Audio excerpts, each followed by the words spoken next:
Hello and welcome to Level Up and Friends. For those of us from the video game and comic store, Level Up Entertainment, get together with some friends and we talk about things. I'm your host Scott, and joining me this week is my friend Brozef. Hello, folks. How's it going today? Pretty good, pretty good.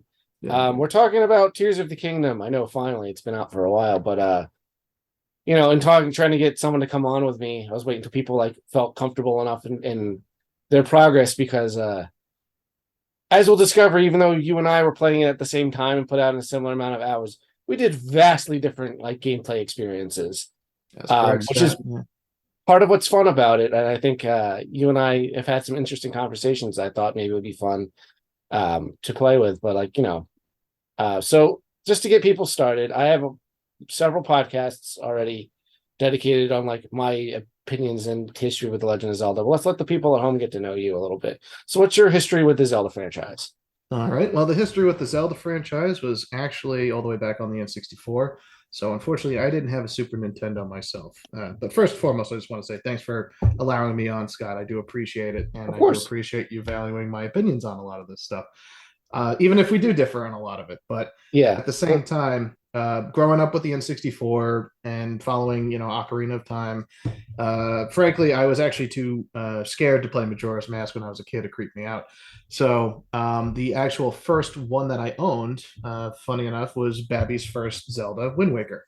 Yeah. And from there, I guess my opinions have pretty much centered around Zelda for its large exploration and also its focus on compelling storylines. And I think overall, just the care that has gone into each and every entry of the series. Even if I've had some, let's say, not so stellar experiences with most of them, I think overall that the genre of the action adventure could not be represented by a better hero than Link and all of our favorite characters in Hyrule. So So, just to give real quick, what are some of your favorite Zelda games and what are some of your least favorite? Some of my favorite Zelda games, I'd have to put Wind Waker up there just sheerly for how much I enjoyed it and really Mhm. got wrapped up in it. And as I said, I played Ocarina of Time, but never really got all the way through it as a kid. So when I played Wind Waker and certain twists happened, that hit twice as hard. And never saw some of the other ones coming. Maybe if I played Ocarina of Time, not so much. But I'd say overall, as far as tone is concerned, and I think overall scale, um, I think Twilight Princess was my favorite, and I think Breath of the Wild turned into my favorite very quickly after it launched. It actually reinvigorated my passion in video games, and I was eagerly awaiting the sequel. So I'd Yeah. still say Breath of the Wild is the top though. Okay. And then what's your least favorite of the ones you've played? Skyward Sword. Okay. So, the reason I wanted to ask these up top is some of my favorite Zelda games are Hmm. Majora's Mask, Skyward Sword, Link's Awakening. I also do love Wind Waker too, Hmm. but like it's Hmm. probably more of like a top five than a top three. I don't Hmm. know. It depends on the day when you ask me. But then some of my least favorite is Twilight Princess. Probably Breath of the Wild's probably more towards the middle bottom for me. Hmm. But I just wanted to give people an idea, like, hey, we're still friends. We have wildly different opinions on this franchise that we both like. Oh So yeah. I just wanted to get that up front before we start digging into our specific thoughts on Tears of the Kingdom, because you and I have been talking about it since it's as we've been playing it since it comes out. Hmm. Usually between our Dungeons and Dragons sessions. Sure. So uh, I just want people to know that we are still friends and we do like this series, despite the things we're about to say. Well, I was going to say, I think Contrary that to one another. I was going to say that I think that conversation about the ranking is what really started. You said like as soon as I said it, and as Yeah. soon as we gave each other the rankings, you were like, "You got to come on this podcast." Yeah. I was like, yeah, it's very different. Um, So, not saying all like right. my taste is like particularly like high class or bougie or whatever. Oh no, no, Like I'll Zelda's get not I'll an give obscure thing. It's my favorite video game franchise. Like, yeah, and I'll give context about why certain parts of the franchises I chose hit home for me, but ultimately, I'll let you start off. So yeah. how So would you like to go? What? let's get into Tears of the Kingdom. That's the reason we're here. Hmm. Hmm. So for the beginning of this, we'll let people know we're going to get into spoilers. But for Mhm. now, I think let's just start with our general thoughts and impressions of this game. I'll go first. I thought Breath of the Wild was a great foundation. I think everything that game set out to do, it did well. The things it set out to do are not necessarily what they removed a lot of things I like in the Zelda series. And I thought that a sequel had, especially using that same world as like a basis, like a Majora's Mask type sequel, like could be improved on in a way that was really satisfying to me. And I think that Tears of the Kingdom hit more of it hit all of the Zelda checkboxes that I thought Breath of the Wild was missing for me. And so I how do you feel about it then in terms of like comparing it to Breath of the Wild? I would actually agree when you first started off with Breath of the Wild. I Yeah. think as far as even that lofty statement I mentioned before about reinvigorating my passion in video games, the reason that it did was that I saw the potential and I saw the future. So I saw the foundation that Breath of the Wild set out to do. And frankly, I'm also a huge fan of Monolith Soft as well. So that's also Nintendo property. I'm a big Xenoblade fan. So the idea of them working together, and frankly, all their work that they were doing with some of the other DLCs too, they put in solid work for Nintendo. So collaborating together to create a vast open world was something that I thought was a great launching point for the series, because that's, I think, what it needed. Ultimately, it had all the advantages of, let's say, the Great Sea. I thought it had of Wind Waker. I Mhm. thought it had more to do. And even with like the weapon durability, even with like the lack of caves and people saying that there's no appropriate dungeons in the game, I think overall it hit what I wanted because it was that exploration that I craved for the series. Mhm. And it also involved some of the smaller things that weren't these bombastic set pieces. It was the tiny bits, it was the interludes between all of what you were doing. So, as far as Breath of the Wild goes, that was where my interest lied the most. Full disclosure, I am also a huge collectathon fan. So, a big fan of the 3D platformers, the N64. Banjo Kazooie is one of my favorites. And I even love Donkey Kong 64 to give you an idea of the inanity that I go through for Yeah. collecting some of these things. And Now, people at home know that I do not share that opinion. So exactly. again, I think that's why this is an interesting conversation because Mm-hmm. we're looking for different things in the same game and kind Mm-hmm. of getting a different experience because of it. Right. So, as far as the world of Hyrule now, obviously there are three different tiers, there's three different levels. And on paper, sounds like a good idea. I think overall, it could have been handled better. I thought, on the one hand, going up sheer size and scale for everything, that's fun, that's nice, but now you're kind of encountering different problems, and I figured it was almost too much for me.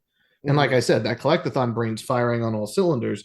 So my biggest thing is I want to go to that mountain over there. I want to go to that sky island over there. And I couldn't get to it. I had to Yeah. go back down. I had to go on the Earth and then, or Hyrule Plains, and then figure all that stuff out, and then figure out how to get up there. Or there's the entirety of the depths that is considered, and I'll get further into that. Oh Overall, yeah, I know you're overall, gonna have stuff to say about the deaths. yes. But that being said, overall impressions, um, I admire the scale that they tried to bring. Although I think overall something was lost in the implementation of both the sky, the depth, and the depths added to Hyrule Yeah. and all the caves. Did I like the caves? Yeah. Oh, and I just want to mention before I go any further, I have every single shrine and I have every single light route. I've done every major side quest, and I have not gotten all the Koroks yet. That's the one thing I have not gotten in I this don't game. count anyone not counting all the Koroks as part of 100%. And then I have not gotten all the shrines, and Mhm. I've barely explored the depths Mhm. because those things were like at a certain point. Mhm. I think I was telling you because I got to the end game before you, Yes. and I was like, all right, I'm going to try to wrap up. I at least wrapped up the major side quests Mhm. as we'll get into it with spoilers, but I really, really enjoyed that aspect of this game versus the first. But Mhm. like getting the shrines and other things were like not as compelling for me this time around. Mhm. But that's okay. Like I was still able to defeat the final boss and I still had a good time and like, yeah.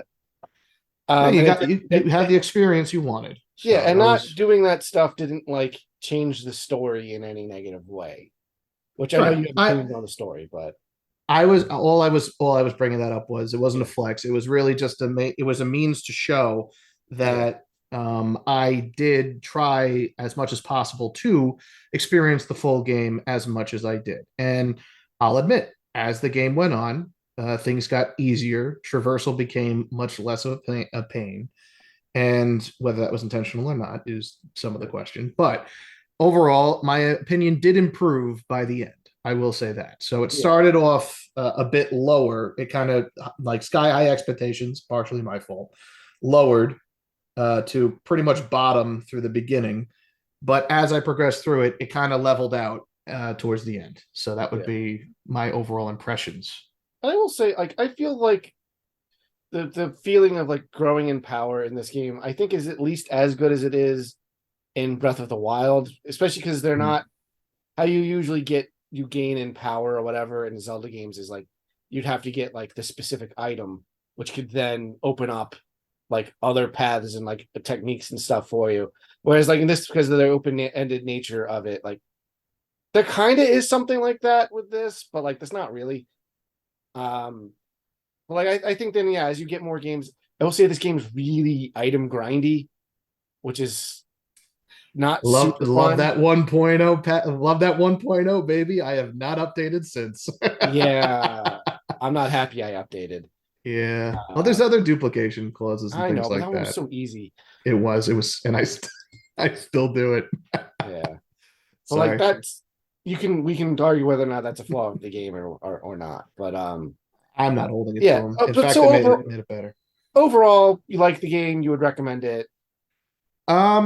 I would say if you enjoyed the gameplay of Breath of the Wild, then yes, I would definitely recommend this. If you were maybe disappointed, I'd say it's an overall improvement from a Game Boy game. Well, in certain ways, I think this can be considered a partially gameplay improvement. It's like a half step improvement Mhm. to Breath of the Wild.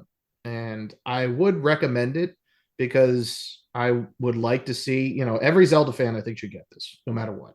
Yeah, That and being hopefully, said, I yeah, think your experience may differ. So just keep that in mind that, you know, greatest rated game of all time, similar to Breath of the Wild when it came out. It was very polarizing. oh yeah, I don't I was polarized on it with my friends, so exactly. So I anticipate similar things to this. I've already seen very polarizing opinions emanate from this. Granted, it's online discussion, so oh take yeah, I that with mean a you can grain of only go by salt. that so much. But Exactly. But you, no, I think this game kind of I don't think I can go back to Breath of the Wild mhm, after playing this. I think it's new systems that layers on top of what already was working in Breath of the Wild would make going back to Breath of the Wild feel like going back to like Zelda 2 on the NES or something where it's just like, ah, it's hard, like it's like hard to go back to. mhm, mhm, Um Again, that is probably more of a taste thing. I do think that there was a much steeper learning curve in this game. The new Ultra mhm, Hand stuff took me like it took me a lot longer to wrap my brain around your new abilities than I think I would have liked. But once I started that stuff started clicking, the game started like really opening up for me. mhm, But no, I wholeheartedly recommended it. I recommend it. I like it better than Breath of the Wild, but mhm, I thought I always liked Breath of the Wild, but like of the I didn't think it was the greatest game of all time. Like I mhm, didn't buy into all of that hyperbole when it came out. I was like, it's all right. mhm. Um, but no, so we'll say like if you haven't played it now and you're still avoiding spoilers somehow and you still haven't been spoiled, God bless you. I don't know how you did that and how you can both do that and have found this podcast to listen to, because I'd assume you're some sort of like person that does not have the internet. But we're gonna get into spoilers now. We're gonna talk like specifics about what we liked and didn't like about various aspects of the game. Um, so I guess let's start at the beginning. I feel like the starting Sky Islands, that was a tutorial that was one of the more egregious in the Zelda franchise, in my opinion, in terms of Mhm. hand holding and length, and like just Mhm. felt like tedium. I think Twilight Princesses is still the worst, but I don't know how if you agree with me. I do think the Great Plateau may have taken a similar amount of time, but like it was more fun to explore because it was one continuous thing Mm. versus like a bunch of like islands that are kind of hard to traverse between. Uh, I could give my opinions if you're ready for them. Yeah, let them rip. Breath of the Wild, I think, has one of the best openings, I think, to any Zelda game. I don't Strict, disagree. Yeah. yeah, strictly speaking, it is something you wake up. You are Link. You are told, "Hey, go to this place." You meet some random old man. You know, again, spoilers for this 6 to 7 year old game at this point, but the idea of going to this place, finding out all the runes, getting each one of them in almost the perfectly placed and sized, I would say, practice area that introduces you to nearly every possible elemental force that you will be facing in the game, and to certain people's dismay, almost every enemy type you would be facing in the game. But the idea of what the game is presenting to you, a dungeon introduce you to each of the mechanics and set you off right, and also give you some personal stakes for the final departure, which would be, King Rowan, or I think it's Rowan, right? Or Roark. The King What? Rome, yeah. Yeah, King Rowan. Yeah. So the idea is, this is this spirit lingering from an overall dismay and despair over not being able to prevent this. And later you find out even more about, well, he was just honestly a pretty terrible parent. But at the Mhm. same time, that regret kept him lingering as a spirit until you were ready to go, bestows the paraglider. You are off at that point. And I'm Oh not yeah, you even have talking everything about you need to go beat the game right then and there. literally from that point onward. You could go over it again as tower, and every speedrunner you ever see has done that. But that being said, um, I I will come to bat slightly for Twilight Princess's opening, and I can see. First off, I get it, and it is very long. In fact, in some cases, too long. But I think it only hits that right at the very end for me personally, because as I'm a big fan of writing. I like storytelling. I like that. As far as tone goes, I think that is one of, if not the best, establishing the overall tone of the series. You are Link, an idealistic boy, teenager, whatever, living in absolute solitude and utter peace, this idyllic lifestyle. You are relied on by the town. Everyone likes you, and you suddenly have your entire life upended, and it's monotonous. You want to get out of there. You don't know Mhm. how, but you want it. You have this, and then that kickoff sends you into this spiral of insanity, to the point where you meet this random imp girl. You find Princess Zelda in this You're spirit world of you're a nowhere. wolf. You're like, what's going, as Yeah, a wolf? It's like, yeah. wait a minute, what's actually happening here? To the point where you finally get cured of it, and you're granted the hero garb and all that stuff. And then you gotta, save a bunch of monkeys. But the idea is that intro sets the whole tone of like, all right, now I'm invested. And again, could it be time and sunk cost fallacy? Yeah. Maybe. Maybe that's a psychological element to it. But for me, that gripped me immediately. I needed to figure out what happened because the stakes were there in front of me. They were presented. The kids were still gone. The whole town is in shambles. When you go Yeah. back to the town as a wolf, they hate you, they hit you, they attack you. It's like you feel terrible in that sense. Narratively speaking, you are an enemy. And it's like, all right, I got to fix this. And Yeah. you are encouraged, not just from duty of Zelda, but just for duty of your town. The same people that were happily doing jovial nonsense throughout this entirety of it. And again, it's not for everybody, and it's not perfect. Again, that whole, the monkey, with the lantern swinging the poison mist. I'm like, all right, this is stupid. But like that, in overall, like going to hunting the bugs for the tears, it's like, all right, this is monotonous, annoying. But overall tone hit, I think, stronger than most. The only one that I think did it better because it's faster, frankly, is Wind Waker.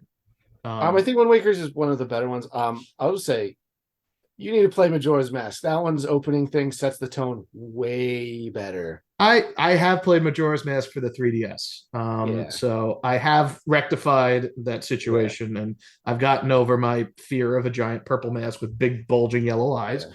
And the reason I was so scared of it, funny enough, was I was in Toys R Us, and some jerk decided to leave it on the third day at the final hour in the Oh, middle so of you the saw like lockdown. everything So died. I was playing the Yeah. demo as the entire town is shaking red, and all of a sudden I saw the moon literally crash on the earth and kill everybody. And Yeah. I figured I don't want that. That's too much for me. Yeah. I I pieced. remember, so I'm a few years older than you, and I was a teenager when we got that. And I remember like saving right before like the one of the first like ends of my 3 day cycle, and then just letting it happen to see what would happen. Um, because I played it so many times, and it's like I don't know. I definitely we've talked about that off camera. We won't get too deep into Majora's Mask, but I do know you Mm. the 3 day system doesn't click with you, and I that's one of those It, things that's if that gimmick's not going to click, it's not going to work. it's not that it doesn't click per se. I just have um stupid amounts of guilt. Yeah. For like, well, I won't Well, use the term I usually use, but point being, the guilt that yeah, I have, like I can't save everybody in a single day cycle or a single 3 day cycle. I feel yeah. terrible that Malon and her little sister get abducted by aliens, and she's now, a husk of a human being and So mentally I destroyed. couldn't. So when before I beat the game for the first time as a kid, I got all the masks and I knew I had to do the thing with like to get the Fierce Deities mask and stuff at the end, but I didn't do that yet. I didn't go fight Majora's yet. I was like, all right, I'm saving everybody. I Mm-hmm. went and beat all of the bosses so that would save all of the different areas. Mm-hmm. I did the Romani Ranch quest. I did Cafes one. So like at the very end, I'm like, all right, I you don't get to do everybody, but like all of the Mm-hmm. major characters I saved, and I went and did it, and it was so satisfying. It was a little bit of a letdown because Fierce Deity Link is so strong. They just beat Majora in like 2 seconds, but Yeah. it was really satisfying to do. That's one of my most cherished gaming memories. As I loved doing that. Mm-hmm. Yeah, I But did not have this. I did not have that skill set when I was that age, unfortunately. it wasn't And so much time having and skill time set. trials freak Yeah, me out. it wasn't so much the skill set. It was having the time. So, but we'll get back to Tears of the Kingdom now. That was so my first impression of the game was kind of like, because I wasn't really like the hand mechanic is kind of clunky. Like I eventually got the hang of it, and I was flipping stuff around, and like I can build stuff real fast now. The first time you're doing it was like kind of annoying. Mm. I don't know. Like I said, the game I think took a while to warm up, in my opinion. Like by the time like you're done with the tutorial area and they like drop you into Hyrule Field, I'm not a big exploration guy, but I was so itching for the game to just cut me loose. I was just like, oh my god, let me go Mm. do things. And then the game opened up and I started really enjoying it. Yeah, I would agree. It went on too long, frankly. Yeah. Um, and I don't know. I'll save it for characters. What my gripe is, the other part that I had a gripe about, frankly, Mhm. with the new starting area. But yeah, the Sky Islands concept, it was good in theory, taught you about diving and, search for water, but Yeah. eventually that didn't even matter. But Yeah, the I idea is you never you matters went for me. through the Yeah. fuse mechanic, the power hand. Honestly, it's just an upgrade of Magnesis. So I think that's great. I like that Yeah. a lot.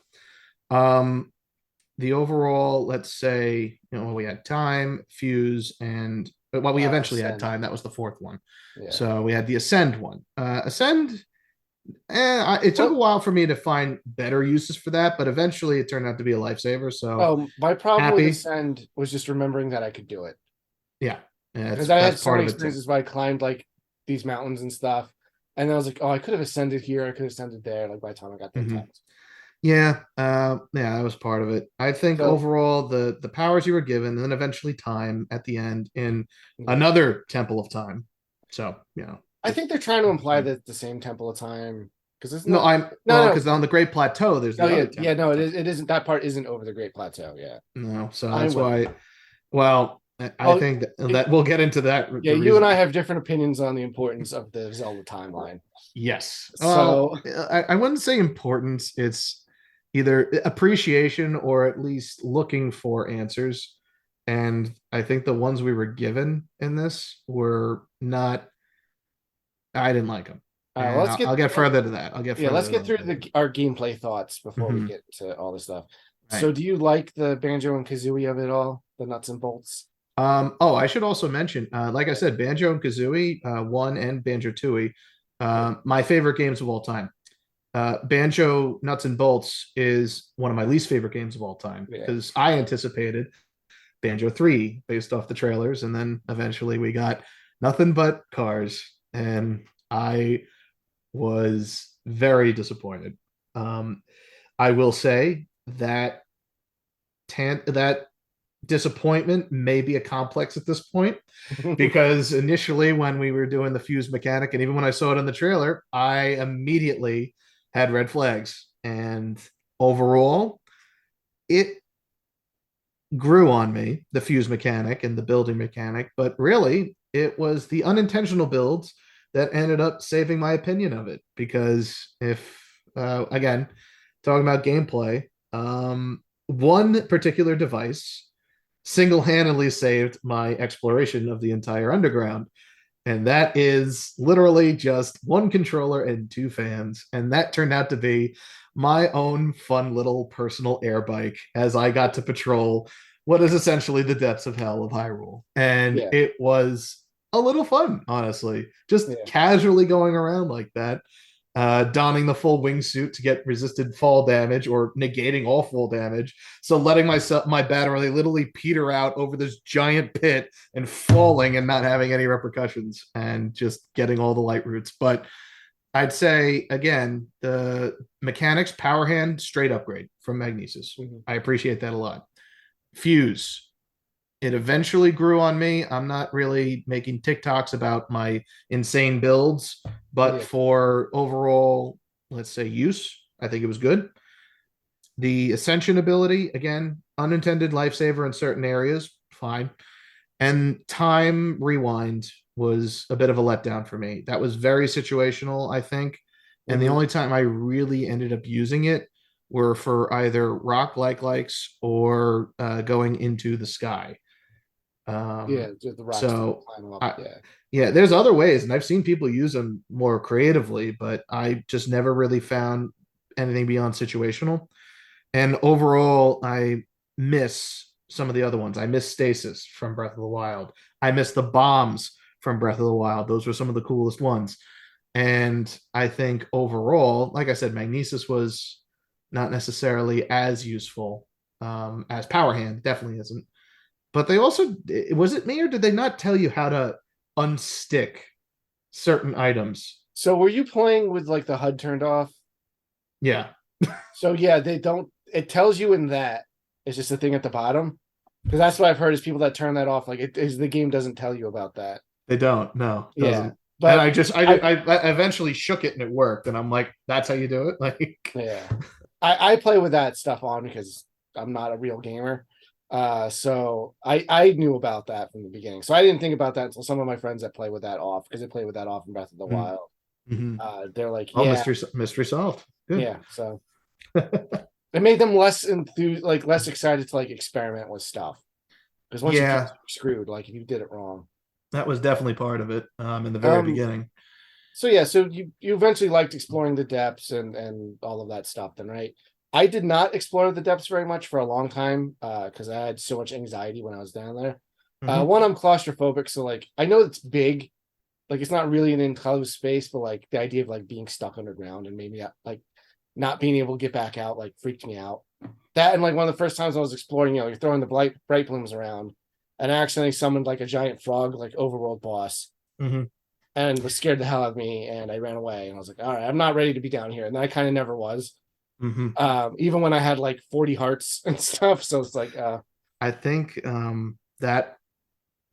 Well, would you like to move on to the depth? I don't want to interrupt you. no, Finish, no, please. that's fine.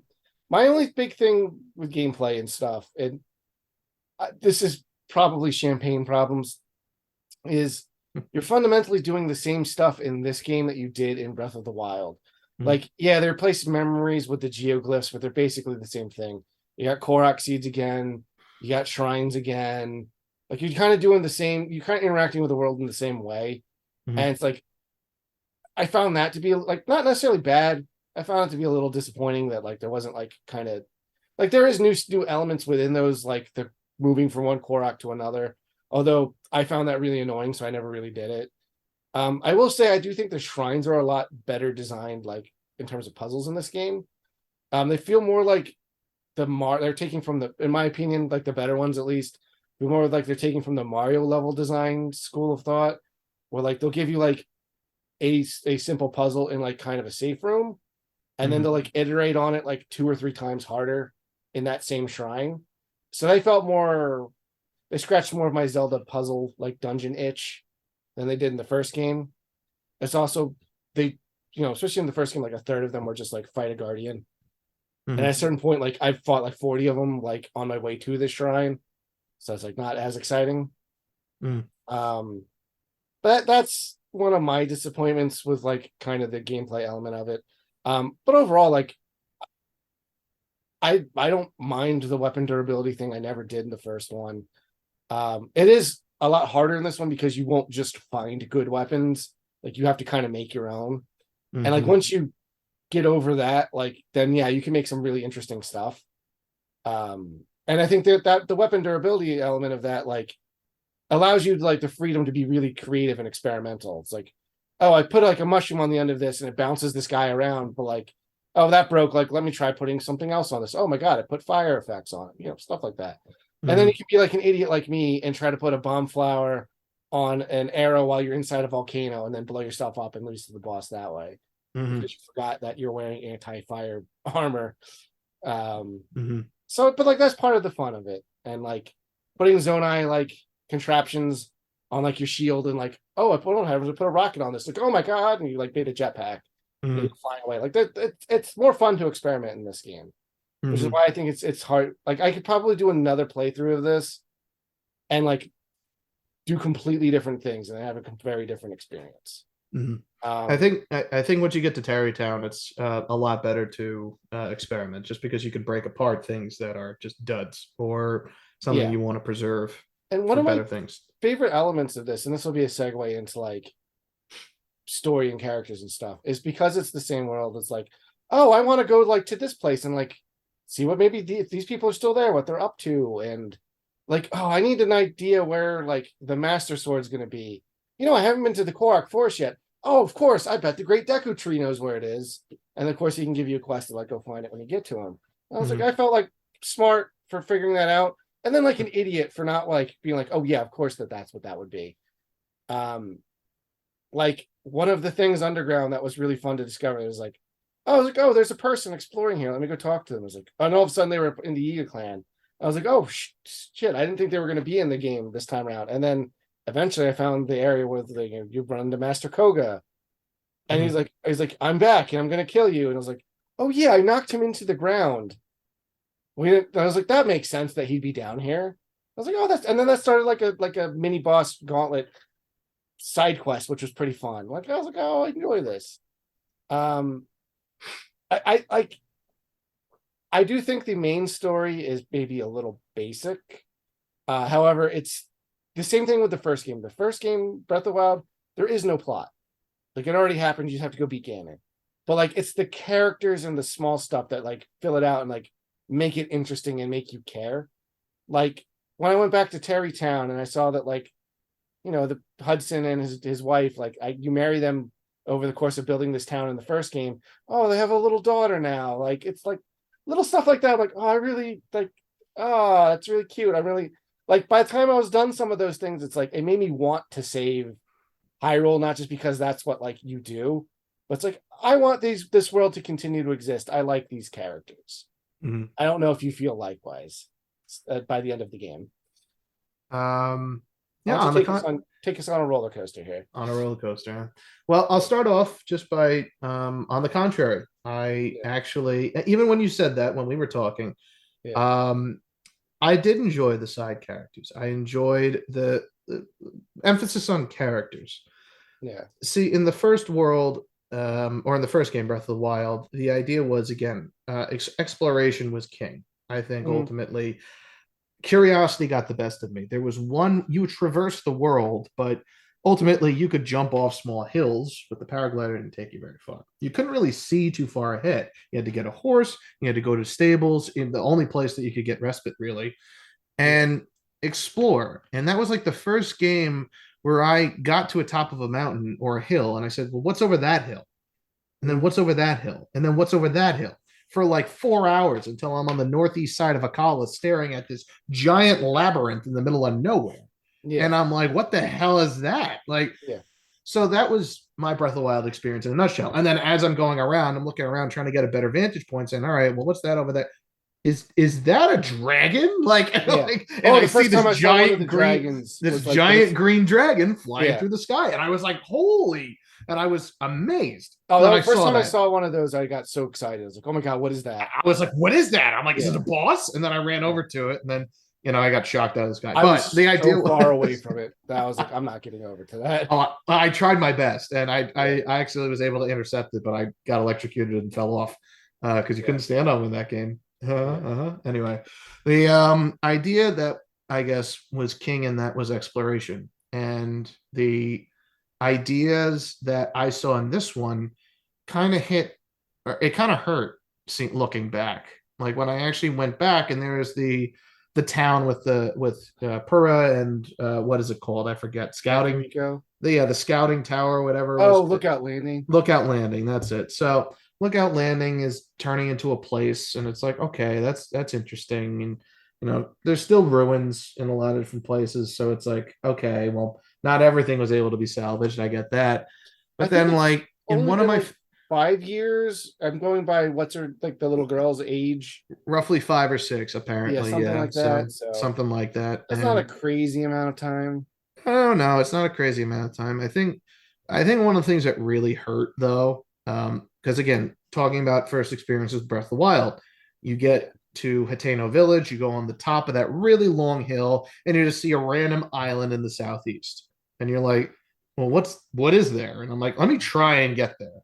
So Yeah. you take a boat, you try and paraglide there with all the stamina that you got, you swim there, you step foot on it, all your stuff is taken away. And you initiate one of the coolest quests in the Yeah. entire game.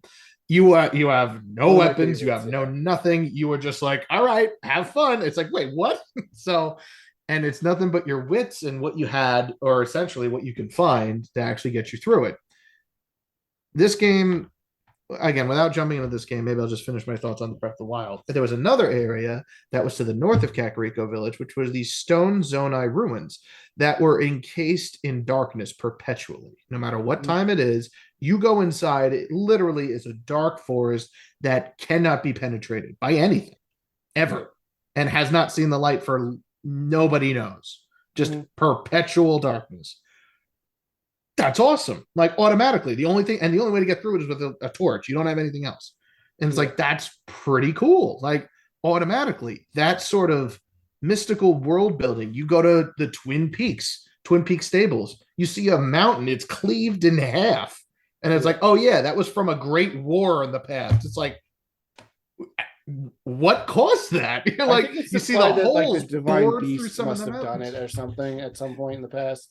Well, that's I'll be getting to that. All I'm saying is the idea of this world has all these different landmarks, and one of my favorite regions was Akala. It was this. I The love rest of the Dakar. world is this Yeah. chaotic mess, and then the Northeast is just this peaceful place, and it's like, Well, it's oh peaceful because everyone there's dead. yeah, but I like that tranquility in a way. I was like, and the fortress that's like destroyed, but beyond that, it's like pretty peaceful, and I don't know why that hit me the most, but like I love that area in the first game. Mhm. Don't get me wrong, the other villages, things like that, that was fine. Tears of the Kingdom, they expanded on the villages, and but I think at the cost of like that same level of cohesion. And I think that's kind of where I start drifting, because I cared a lot for everything in Breath of the Wild. I also 100% that. So I had everything that they provided in that game. So seeing some of the characters that were so friendly with you because you did the quests in the last game not recognize you in this one, or give you, passive, whatevers Well, whenever they saw I you. saw a lot of people were like, "Oh, hey, it's you." Yeah, I some mean, people yeah. some people acknowledged, some people didn't, and it was a little inconsistent on that To be front. I fair, was some of like, the people I didn't remember who they were either until they started being like, "Oh yeah, you did this thing for me last game." I was like, "Oh yeah, of course I yeah, did." yeah. I mean, again, 5 years, maybe you've called in a favor one too many times. I don't It's not know, like Link but talks to people, so yeah, well, technically he does, but we just never uh, hear it. They if you say he want to go took a by vow that of logic. silence in But the first game. All right.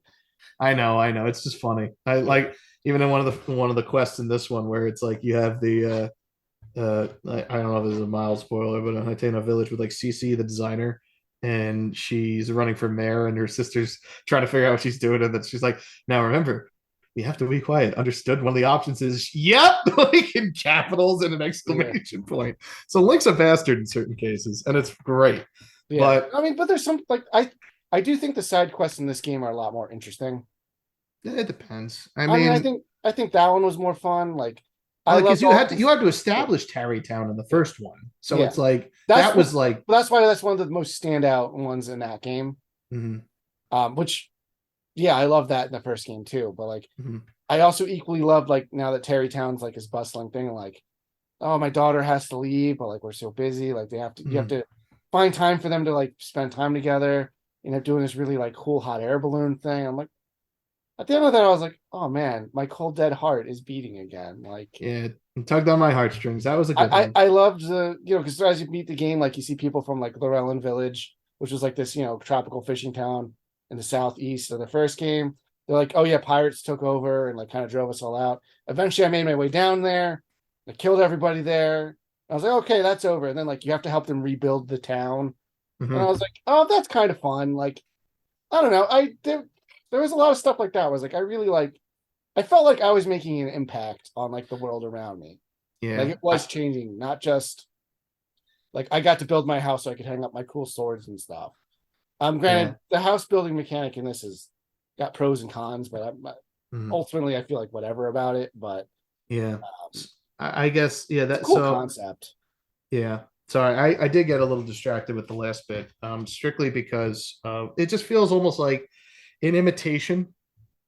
I guess it, It was like sitting in the same skin as the game I liked, but there was so much that was off, and it bothered me. Like that giant, well, not the temple, but the ruins that were shrouded in darkness for all that stuff. yeah, they're not in darkness anymore. There's a tower in the middle of it, one of the Mhm. scout towers, and it's like it almost feels like a direct slap in the face. The thing's bright as hell, and it's like illuminating everything. I mean that And might it's be like partially there's intentional. no trace, not even an acknowledgement. I'm like, guys, like, come on, what happened to this? And then Eventide, when you go there, it's okay. Like it, granted, like they try to give you something like that, but it's like not I even mean, close. I think they took the Eventide idea and they turned it into more like focused challenges in a lot of the shrines. A Yeah, lot of them you'll run into where like they strip you of everything, but like you have to use like zonai tools and like certain things that they give you to kind of like make it through.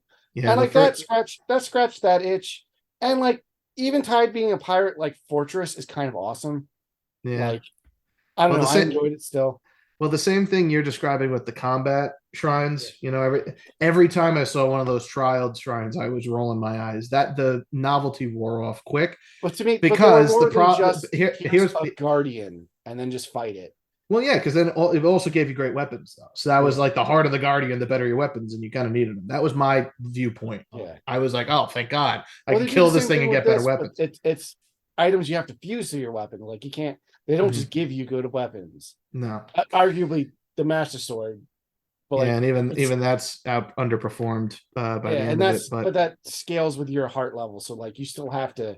there is a It's not. cap on the. I found out there is a cap on There the is a heart cap. level I too. mean, Yeah, well, because the one of the bows that you can get it yeah, also operates on how many hearts you get, and I maxed those out when I was doing the shrines, yeah. You got so all the shrines. I did it not. didn't go above 60, and I was Okay. like, damn it! I was like, ah. Yeah.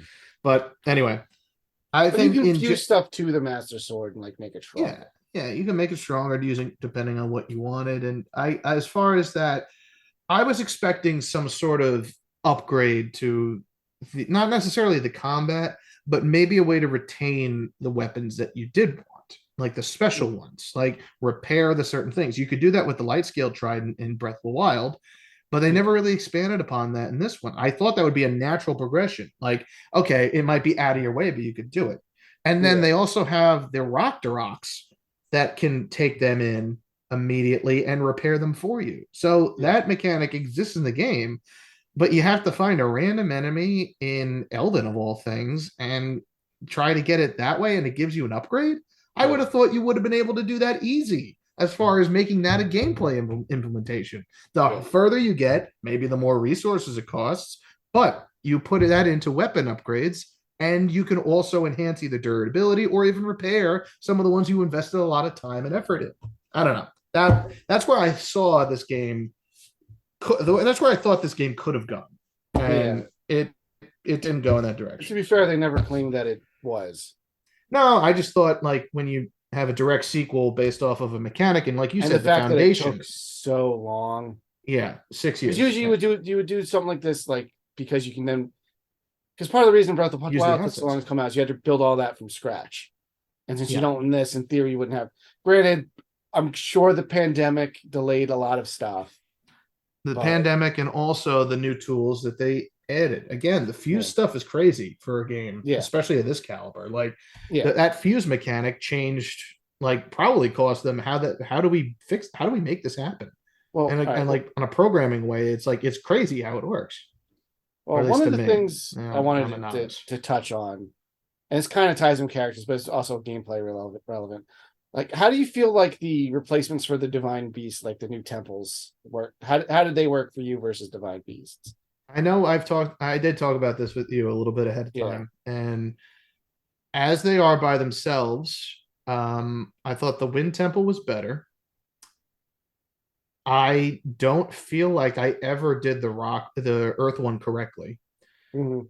The Water one was a letdown, and like cool concepts, way too short and way too shriny, frankly. They were very similar to the Divine Beasts in a way I didn't enjoy, where Mhm. like they kind of each follow the same formula where you get like a companion and I you like meet the them to Divine do Beast certain because you things. could alter them a bit too, particularly Naboris and Varuda. But I I think overall, like like that was the coolest the aspect of first it. Divine Beast was so fucking cool when I did it. Mhm. But then by the time I did the second, third, fourth, especially by the fourth, I was like, it kind of felt like been there, done that. At least these ones looked different. You had to interact with things differently.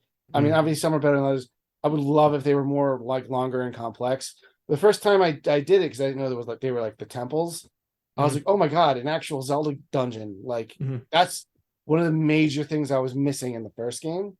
Mhm. But like, I like your companions. I like going through them. Like you get them as like little summonable spirits after the fact, which is kind of like when you would get the items, from the old games. Like, I mean, granted, a I lot of them still help you traverse and like do things like they did in the first game. right. Some are And way more useful than others, but yeah, I so glad I got Tulin's wind thing like first. yeah, Just I used it definitely. constantly. I Yeah. almost never used Sidon or Riju's thing. Yeah, Regios was a little bit more useful. Yonbo was a very close second, just Yeah, because that's the you can use only it while efficient you're way to clear driving. rocks. Yeah.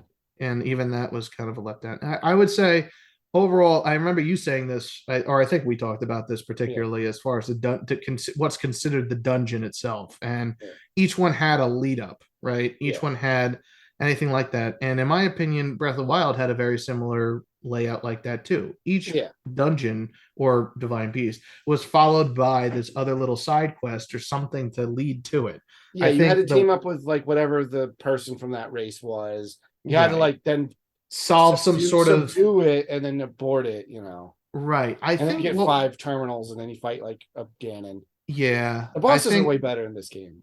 I think I so. would disagree on that. I can't believe I, you're I saying that. I was gonna say Caldera is the only one that I thought that was actually like a market improvement, just because of the sheer spectacle of it, and especially when you hear the Dragon Roost theme start blasting with the chorus, and like They you're were all so cool. it, Like I love that the Gibdo Marbled one. Goma was kind of okay. I love that the Gerudo one. Like as you're approaching the temple, the boss comes out and fights you immediately. It scared the Yeah, hell out of me. It was the second one that I had done. yeah. Um, I think that one was fine too. Honestly, Marbled Goma was a disappointment. Muktarak was a disappointment, and the Corrupted Guardian or Corrupted Construct you didn't was a like the Punch Out disappointment. game? I Come on. that was the thing. I Yeah. beat it very quickly, and it was Yeah. not hard. And I was like, I did not have any sort of threat in this whatsoever. So it was like, and it just was a waste of time. I felt I was like, first off, at that point, I explored all the depths. So Yeah. that whole trek through it was Yeah. kind of pointless. I'm like, we could Yeah, I just warp didn't. there I very now. much It's enjoyed like, it. I was like, Well, like we could just go there right I now, love with the actually. Spirit Temple, like you have to get this thing like up in one of the Sky Islands, which is like a series of challenges like through a thunderstorm to do. Then you Mhm. have to make like a thing to break to put it on, and then like you'd have to fly it like down through. Oh no! Before you even did that, you had to unlock like being able to get up to that. So you had to do all of the stuff with the old Zone I ruins from the first game, Mhm. like, and then you had to bring it like from the sky like down through the depths. And then you had to build like the spirit a body out of like a robot body. So the dungeon is like an old factory, and you had to like get legs and stuff. So it was like a series of like building like vehicle puzzles to get through, and I felt accomplished figuring those out. Mhm. And then you have to be able to guide it from there to the actual spirit temple, which really is just the boss fight. But like you had to travel through the depths on like this giant robot that you had built, and like are continuing to like add weapons to as you go.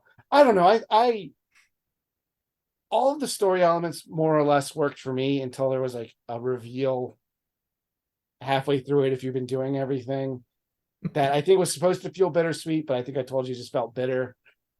Um, I can very much agree with that, but I'll yeah. also Also, everyone I know that got all of the geoglyphs got them out of order, and they spoil each other, which blows my mind. mhm. So it spoils the twist.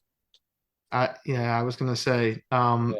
if we want to wrap up everything about gameplay first and maybe then dive into the I think story. I've said all the things I want to say. Let's get into the story, I which I think, know is where yeah. we have the most Uh, discussion to have. and again, I would say, as just to wrap up, the dungeons, they weren't bad. Like it was none that I thought, oh, this is terrible. I just also like the divine beasts, and I thought some of these were better than others. I thought some like were a little disappointing with some of the payoffs. Like the spirit one overall, considering everything, was Yeah. good. It was just the construct that was a letdown at the end. Yeah. And uh, the water temple itself, the puzzles weren't that great. Muktarak was creative, but it didn't feel that imposing or that intimidating. You're literally killing the. Well, actually, I can't even do that without spoilers. Point is, the threat itself was much larger than just a tiny little Muktarak. That's all. I'm Yeah. just saying. Marbled Goma, kind of cool, except like, I don't I know. was just I excited also, to see Agoma. That was one of the yeah, things. That yeah. was one of my disappointments in the first game. Is like at a certain point, you're seeing the same iterations of monsters again and again. Mhm. Like the monster variety in this game was way better, like across the board. Mhm. I think so. I And think plus, it's fun to see yeah. like more classic Zelda enemies like reimagined for Breath of the Wild. Like we got likes back. Mhm. Like we got Gleeok is running around. I haven't beaten one yet because Oh, okay. first I was time I gonna. saw one, it killed me like a second. I got too scared every time I saw one. I would go The away. first time I saw one, it was like up too hot, and then I just died. But Yeah. yeah, honestly, give it a shot. I honestly think they're some of the most fun bosses in the game, and might even be better than the actual final boss.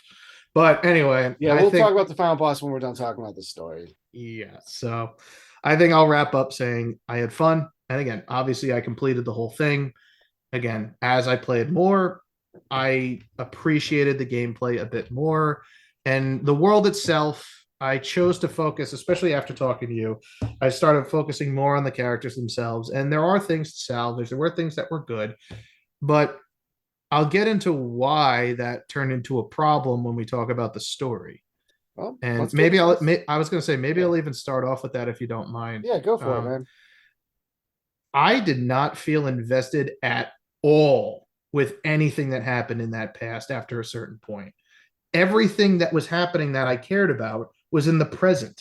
It was all just featuring the people that I had been dealing with this entire time. All the Rito Village people now, all these different other aspects, like the Gorons themselves, Tarrytown, Ateno Village, Lurelin Village, all these different areas. It was getting to a point where, like, well, things have been okay for again, spoiler talk from this point onward, I guess. I don't know if you want to say it or Oh me, no, but full spoilers. yeah, full spoilers. For 10,000 years, they've been content with this going on. I'm like, okay, so I'll let it slide, I guess, a little bit longer and, just wait to defeat the final boss because there was no imminent threat. There was no looming terror. And every time Gloom Hands came in, I literally just mopped the floor with them after a certain point. I got all my hearts, I got all my armor up, and I just didn't care at that point. I was literally like, like something that struck terror in me immediately when I saw it, like, oh my God, what the hell is that? And then I just Yeah. start bombing them as much as I can in desperation and barely make it out or away. I didn't kill him the first time. That panic gone, all the spectacle gone, and I was just left with like palling around with my sage buddies, just going around saying like, "Oh, I need a few Lionel silver horns. Let me just do this real quick." That was Yeah. about it. That was my investment, and then I was like, everyone's doing pretty well right now. It's like I solved all these problems. Everyone's happy. There's just a giant miasma of death coming out of Hyrule Castle, but that can wait." Yeah. So yeah, so that's I'll and so we can segue fully into the story, and I'd like to hear your thoughts fully first. Well, I think much like the first game, the story in this is really what you do Mm. in it. It's not so much like the plot and things. I will say I am disappointed in the story. Like I think we talked about where like it could have had it had a lot of potential. Mm. Bringing Ganondorf back because until this game he's only ever been one entity throughout the Zelda games. So like, oh, maybe that's something they can do something interesting with that. Um, I don't like that Zelda got sidelined, and she got not only she gets sidelined, it's another like, oh, it's a story told from like a million years ago, kind of thing. Where it's just like, ah, Literally MacGuffin in record time. yeah, and like so the story is like the founding of Hyrule. You've got a Zonai named Rauru, married a Hylian. What's her name? Sophia. So Sonia, Queen Sonia. Sonia. That's what it is. Yeah. They're the first king and queen of Hyrule, and then like, oh, we're gonna bring the Gerudo, and like I know Ganondorf's really a bad guy, but like blah blah blah, and it's just like, oh no, he betrayed us and stole our secret stones, and like turned into the Demon King, and then we sealed him away, and that's where we've been for like 1,000 years. I just 10 over 10,000 over it's been like a million 10,000. years, Yeah. and it's like, oh, okay. I mean, I see Breath of the Wild in this as part of like a reboot. Mhm. I've never tried to fit it into the greater timeline because I don't care about the greater timeline. I always take a Zelda game kind of on its own face value. I will Mhm. say that this game is the only like sequel Zelda game that actually feels like a sequel. Mhm. It feels like, because it's pulling stuff like Majora's Mask is not a sequel to Ocarina of Time. Mhm. Link's Awakening is not a sequel to or Link Between Worlds is not a sequel to Link to the Past, even though they're like the same Link and same world or whatever. Mhm. Like Spirit Tracks is not really a sequel to Wind Waker. Do you know what I mean? No, I get Yeah, it. I it think might be the same character like Link, but like the story of one game does not affect the other. Whereas like this one, I definitely feels like, yeah, the events of the first game are very much like present on the world still. Mhm. Yeah, You know, directly. and also because like most of the stages like are characters you befriended in the first game. Mhm. You know, like it does feel like a sequel, which is why like everything being so like samey is kind of disappointing for me. Mhm. Um, but the twist 10 billion years in the past or whatever is in order to restore the Master Sword, Zelda has to like turn into an immortal dragon and like keep it in her forehead until Link can get it. And I was just like, oh man, this poor Zelda. I never felt so bad for anything where like she basically kills herself.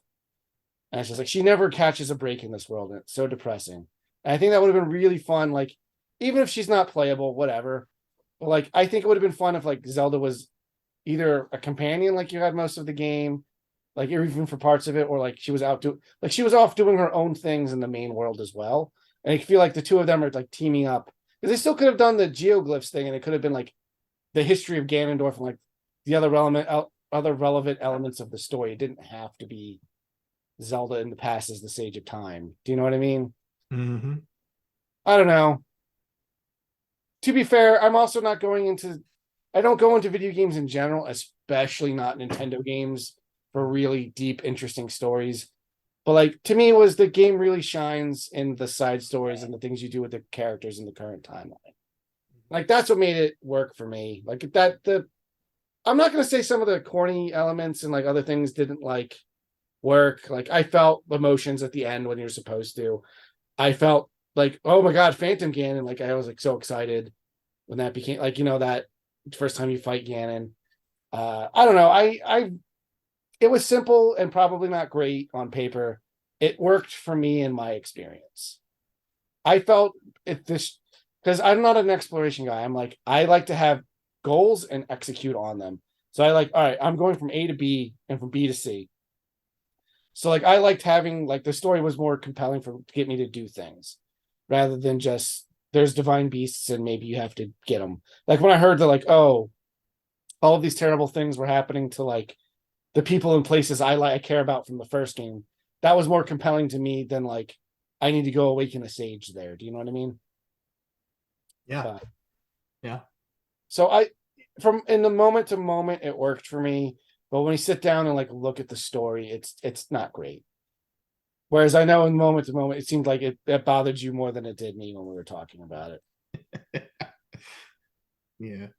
So let me know when Oh, I'm you're done. ready. You can go on. No, I'm just saying I want everyone to strap in. Brace Yeah. yourselves, folks. Yeah. Did you know Ganondorf is evil? Yeah. Whoa, crazy. He wants power. Crazy. So I'm gonna skip my, let's say, grievances with the overall greater timeline. That'll be maybe something for another day, because we Yeah. all know that it has changed about what, half a dozen times at least, And it and it also depends on what game they're promoting and it and never where. made Like, any sense. And it's I here's the thing though, I did like some aspects of it, and especially the idea of Skyward Sword being first and foremost, yeah, essentially forging the Master Sword makes sense. yeah, That is logically a great place to start a story. yeah. That also means that you have to have Hylia and you have to have Demise in literally every Zelda timeline at this point onward. That's where I'm going to leave it with the greater timeline idea. It Yeah. is expressly stated and also directly referenced here with different statues and other references to Hylia herself. That is the first one. I mean, the And Master also Sword the in this, sword talks. the sword Technically, has fee in it in this one. the So sword has fee in it. yeah, So phi fee, however you want to I don't pronounce know it. how you're supposed to I say say it. fee. I just say fee. I So in this it might case, be an East Coast Northeast thing. We say fee. yeah. So whatever the case is, if anyone listening, that's, we get it. But the honest assessment of it from that point onward, I'll stick with most of my complaints, thinking truly, like you're saying, as a direct sequel to Breath of the Wild. This is where most of my grievances come in. Most of my grievances hang on Ganondorf, but I'll get to that. The idea of, let's say, knowing or being given the answer to something and having the answer be much less interesting than the mystery that followed it. Now, that's just typical in a lot of different cases, stories that end up getting canceled on television. I'm I sure mean, everyone knows, in comics and cartoons. And if you're fans of that, like, I mean, if a sometimes show that gets happens show in real gets life canceled in too. its prime and Yeah. it's so terrible, and oh my god, we need more seasons, and then you finally get more seasons, and the writers either moved on or don't have any other ideas, and all of a sudden it's like, oh well, that season, yeah, it sucked, so maybe it wasn't so great after all. However, the idea here, I think, that really bothers me is the fact that they have the Zonai. And I was mentioning in the beginning how I was a big fan of the exploration idea and finding these ruins. First was the Zonai ruin that was covered in darkness just north of Korok Forest. Again, what's that about, first off? And it's something that predates the Sheikah. Like, factually speaking, it predates everything. There are maybe like one or two NPCs that even know what the Zonai are, even mention them. They have this whole intricate maze-like temple dedicated in the bottom of the, like, right above Laurelin Village. So technically, what is that?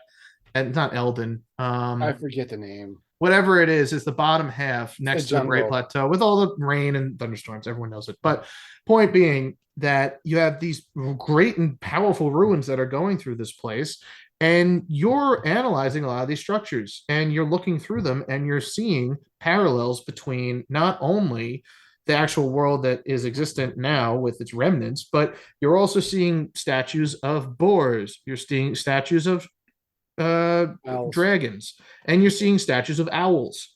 Yeah. Three things. And Their power, those courage, and wisdom. Yeah. power, courage, and like at least, reflections or at least mirrors of power, courage, and wisdom, which would be the Triforce. So from a tribal perspective, that they were hyping this up to be, looked almost Aztec and had some sort of like Mayan cultures. And again, that's one of the earliest pyramids that we've ever found in civilization history.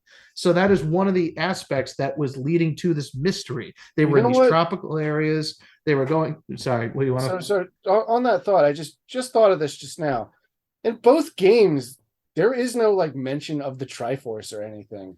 That's like There one is of the one last things they showing. have to do. Yeah. There is one showing, and that is on Zelda's hand when she is sealing Yeah. Ganon or Calamity Ganon Calamity Ganon in the away. first game. Yeah. That's it. Yeah. That's crazy. Yeah, it is, isn't it? It's their So, Smash Brothers emblem. but I'm saying that, but it's Yeah. also been present throughout each of the stories, just about. I mean, the first one had the Triforce was with two triangles. So Well, I it's like mean, one of these things where it's like, they're also not like it's not in Majora's Mask. It's not like there's not in a lot of the games. it doesn't have to be, but Yeah. there's been so like, but it's also like saying the Master Sword doesn't have to be in every Zelda game. It doesn't. Yeah. And Majora's Mask is exactly like that. It's a spin-off, Yeah. essentially. It's a sequel, and it doesn't have to, Yeah. but this one has all the other staples involved that would be similar to that. So we have the Zonai, and we had this mystery building. And again, all the labyrinths that you discover, they give you barbarian armor. And again, it's called barbarian armor. It ups your attack. You're wearing bones, cloth, and body paint, which is really cool. And if you Yeah. get it up, it gives you immense power. But again, it's coming from these Zonai ruins. What is in the Zonai ruins? Like, why is this So here? What's this culture that developed yeah. with all this? And why even was Ashika there? Like, you're thinking about all this. That's where my mind is going, because no one's there to tell you. So you're thinking, oh, this is cool. This is an Yeah. adventure. I can figure this out and make parallels. Like, like, oh my God, the dragon, the boar, the owl, because we've always seen the owl associated with wisdom, at least in Yeah. the Zelda games, going back to Gabora, who was Yeah. the other Rauru, by the way. Yeah. So in this case, you have Rauru associated with the owls and also even affiliated. I'll get to that. But the idea was it was always symbolic of like wisdom or even ruling in a lot of these different games. Mhm. So it was guiding, it was things like that. There were a lot of different things the owls used to do, even in Link's Awakening, for all things considered. But dragons, symbols of courage, and also stated in Breath of the Wild when the one is corrupted by all the different Oh, the calamity malice. and the malice. That was it. Yeah. So in this case, because this one was gloom, right? This Yeah. one's So Gloom. malice. Again, Yeah, it's so- another like it's just the same thing. I'll get to that too. But anyway, so the point is with the malice infecting the dragon, it's talking about how it is the servant of the goddess. Yeah. So it's the servant of the goddess. And in this case, it's infected and it needs to be purged. You know what I mean? Whatever. And it Yeah. led to a pretty decent, That was a boss fight. surprise fun boss fight because like Yeah. that was my first encounter like up close with one of the dragons in the first game, Mhm. which I thought was Yeah. really fun. I saw the other one and I knew like, oh, that's crazy. And then I got to this one. I'm like, oh, this one's attacking. Oh, it's bad. But it was like, but the point being that it was like that was also a symbol and a servant of the goddess. Also interesting. So again, courage, implied courage, because as everyone knows from the very first Zelda game, the symbol of the boar has been affiliated with power. It's been affiliated with Ganon and Ganondorf. And we It even is see strange that. like the dragon is not the power one, and it's a I pig. guess, but it's also, because it's mystic, you know what I mean? There's a lot Yeah, of, I mean, it's also just, like, it's just not what I would have. A boar is not what I would pick as like the power animal. true, but then again, Chinese mythology, a rat and an ox technically are, beating a dragon in a race through the water. It's like, well, Well, it's yeah, like, but there's also like 12 of those animals. There's 3 in this. I'm just saying the idea of like it's more spiritual than anything else, I right? know. So it's They're more doing it because Ganon was a giant pig monster originally. no, that too. So that's Yeah, that's so- the whole point. So like the idea of like a boar, if you really were dealing with that, and no, there are no direct references to it. So I could watch all the game theory videos I want and all the Zelda historians on YouTube that I generally do look at. I mean, I watch that stuff too, but I do it more as like a curiosity than like, oh, that's what this is. I just liked it because of the parallels, and it was like mentally speaking. Because again, you said it yourself, there's no Triforce in this game, so it's like that would be almost a spiritual equivalent to it. If you had this ancient culture that maybe didn't have access to the same stuff that Hylians do now, then that would be pretty cool. But then here we have immediately in the very first stroll through this game, oh my god, look, it's the Zonai. These ruins are the Zonai ruins. This is crazy. No one's ever seen this before. Isn't it crazy how we get all this info immediately and nobody ever saw it before? What's this? There's a giant goat man that's in all these different things. In fact, this is quintessential to every single history that's ever been established for our land. Yet, this is the first time in any of the ruins that we've ever seen a goat man before. Isn't this just crazy? And at that point, I started rolling my eyes. I was seeing the writing on the wall with the story, and I'm like, oh no. I'm like, there's that mystery. There's all that situation gone. That same thing that drew me in and got me interested for 5 years was ultimately nothing more than a retcon setup for what this game was looking to unleash. And they had a story to tell for sure. And then I'm Yeah, left thinking, how do you have an entire history of a people and nobody thought to record the fact that, hey, did anyone know that the first king of Hyrule, even though we have his name and we even know when they were, also was a giant goat man of all things? So that was red flag number one. yeah. There were others, but I don't want to keep talking. Do you have any thoughts on any of this so far? None of this bothered me. Yeah, That stuff yeah. was not what I was getting out of Breath of the Wild. Like that was cool. Mm-hmm. And as just a fan of like lore and world building, just concepts in general, I Yeah. do like when they can tell a story like just from the like just from the environment and stuff. But like I don't get caught up in like Zelda stories. If they happen to be good, great. Mm-hmm. It's just it's like similar experience to Mario Odyssey for me. Mm-hmm. Like, yeah, the story's nothing, but like the moment to moment, like, oh my god, this new Odyssey world is amazing. Oh my god, it's a realistic dragon. I gotta fight it. Like, Yeah. you know what I mean? Like This. that's it's. I get more out of like the in the moment stuff than I do taking the step back. Mm, Because, like I said, like the story is nothing in the first game either. The story's the kind of very like a first Zelda, no, but no, yeah, that too. But like most of the Zelda games, I don't think have stories worth writing home about. Um, uh, well, I was. I think that's yeah, where I think our big divide comes that's from. well, yeah, that's what's one of the reasons. Like, No. it was really interesting to talk to you as we were playing the game for the Mm. first time as we were playing it. And it's just like, wow. I think I asked you at some point, like, do you get any enjoyment out of this game? Because you're like, I hate driving around. I hate the story. I was gonna. I was Yeah, gonna. I really dislike the story. If there's one thing I would come across from that really lowered the entire score for me, it was the story. yeah, All the wasted potential, and frankly, all the really frustrating retcons or even just outright dismissal just yeah, hit me really badly. And this also stems back to the idea of even just the exploring aspect of it. yeah. Where did all the shrines go? Where did all the Sheikah towers go? And where did the divine beasts go? Where did the guardians go? I think at one point I threw them in the there might be one line, I think, out of this entire thing, which is hidden behind a side quest that you have to educate kids in a school about, which is like, oh yeah, we had them decommissioned. Where? I mean, being Like, able to dismantle the Guardians, because like in the new towers, there's clearly like Guardian like esque parts in it. It's like those I could say doing that. The Divine Beasts and the towers, yes. Like that's silly that they're not there.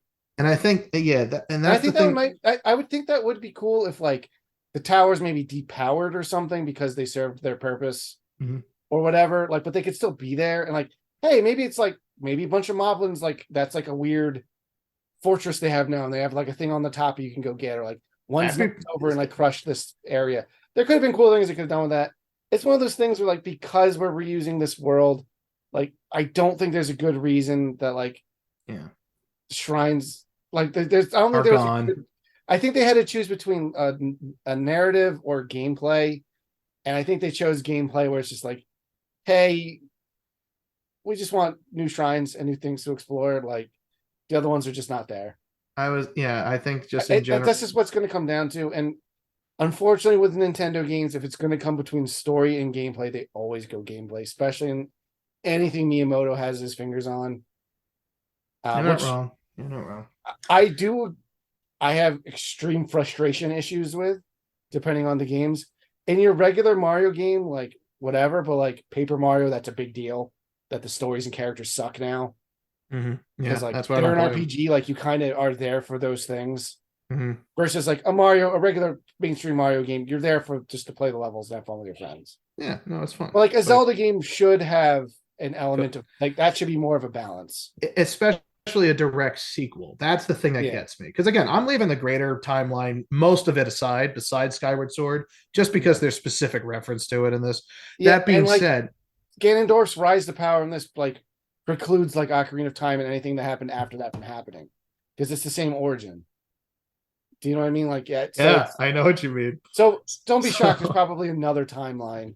This is well, this is if Demise defeated Link or whatever. Like I was gonna say, something stupid like I that. was going to say, I saw one theory recently, and like I said, I don't want to go too deep in the greater timeline. But this Maybe is for already another like a time. thing in the first game because the Rito and the Zora coexist. I heard that this was actually maybe like it could have been a sequel in the child timeline or the Mm. one from the Wind Waker timeline, So it technically. has nothing to do with Breath of the Wild.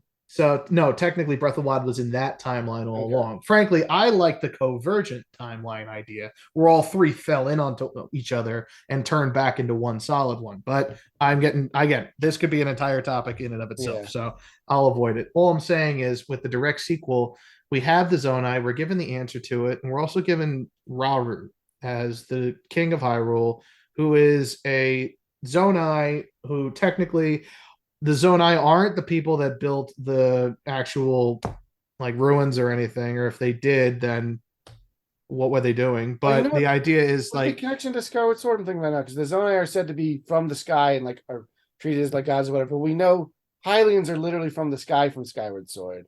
yep. So And like, then on top of that, we yeah, also have Hylians being represented and Zonite armor being worn by Hylian people. So yeah. where was the cultural divide? Where was the actual thing? Because I don't know. Hylians apparently only formed after the union between the Zonai and the people on the ground. They formed Hyrule and therefore Hylians. Now, No, because Ganondorf says you married a Hylian woman to him in the past. oh, okay, fine, whatever. Yeah, so I'm saying they're already so calling like their regular humans Hylians. I guess they're regular humans, Hylians, then, but all their time exploring the sky, they didn't want to see a goat person or a fox lady. But at the same time, the thing that got me the most was again the wasted potential because we see Rauru, we see him in spirit form, we get his hand, the hand that we see on top of Ganondorf, Yeah. imprisoned underground. We even see the remnants of the Sheikah ruins that were on top of the first game that they even alluded to in this one that were supposedly containing something even worse underground at this Mhm. point. There's like a very brief mention of it if you go in the library and the side door and you find it in Hyrule Castle, which it's pretty terrifying to go in there alone. But the idea is if you explore it, you're rewarded. Yeah. And in this case, it's talking about how it was established. You know, there's four divine beasts and then four other things that nobody knows what they do. Mhm. And it's like that's containing this evil. And the other thing's Shrine of Resurrection, which is gone in this game. Yeah. So it's like, why? How'd they do that? Like, why would you even get rid of it? But anyway, I digress. Point being, the idea of this new character, this goat guy, Raru, and it just feels like this self-insert, furry OC that Yeah. literally is like perfect in every way. Not self-insert, like a Gary Stu. Everyone loves him. He's super nice, super kind, super generous, and he knows Link, and he's there to support you because you have his arm. Why does he leave? I Is don't there a know. good reason why he leaves? The Is he king is dead? one thing. He's a ghost, and he dissipates after giving you the thing. Like, help my daughter. I was holding on for 100 years for this. I'm gone. Like, I'm out of energy. Raru is like, oh, I see you because you have my arm, Well, because I assume he was and then just his ear was leaves. probably in that arm the whole time because it's holding Ganondorf down and then like it grabs Link after he Yeah, gets like resurrected. So like whatever, like he fucking could have. video game magic. Who cares? I Like know, but I'm like, he doesn't bother me. I know. I know I'm saying I very much am bothered by him because he's a Yeah. waste of a character and he actively like halts either not only story progression but character interaction and development. And again, what gets me even more is the fact that you have literally Phi or Fee, and in this case, why why couldn't she have been a partner again? Give her some redemption, change her, don't make her exactly the same. I like Fee. I do, but I'm saying like you I don't have to definitely literally get go. why There's a she. I 97.8% definitely get why probability. people do not like her, but I I don't know. like I liked her in Skyward in Sword. there in the original Wii one, she was almost insufferable. That being said, there was a kind of arc they tried to do with her, and it just felt flat for me, or fell flat for me at the end, where it's like, oh, I had a lot of fun. It's like, okay, well, you can't really show emotion right now. If you showed emotion, maybe that'd be one thing, but you haven't really changed through this entire endeavor either. Like, Midna, and this is where my Twilight Princess love comes from, because Midna's the best side character hands down that's been in any character or in any Zelda game in my Yeah, I opinion. won't argue with that. So that being because you just have literally starting out a whole character arc and that's a bittersweet resolution right there. That right there tugs at the heartstrings because you've seen her grow. You know how much they both mean to each other, not only through every scene, but every interaction. And then ultimately, she sacrifices that for the sake of their and her people's own safety. And that's where the bittersweet comes in. That's something that you do right. So That being, and again, I'm being this, a I'm this is being going to say prissy something about again this. about the difference between two of us. That story hits me about as well as this one does. It's just Okay, like, so it's that's just like again. I remember playing Twilight Princess first time and I was really annoyed that Ganondorf just shows up. And Well, yeah, I won't lie. That was kind of out of left field, but at the same time, and like, yeah, you I get thought it like, was oh, it's cool. cool. You I get to thought it was fight. cool. It's cool. You get to fight him on horseback and you have a sword duel at the end. But it's like, eh. Those fucking sorry, those drums at the end, the do do do Yeah, like it's cool in the moment, but like it's one do of those things. Like it holds that one story holds as much weight as like this one does for me. Which like, again, so. I felt stuff as it was happening, but then like after the fact. Mhm. Speaking of Ganondorf, if you want to talk about the final battle, and then we'll kind of wrap it up.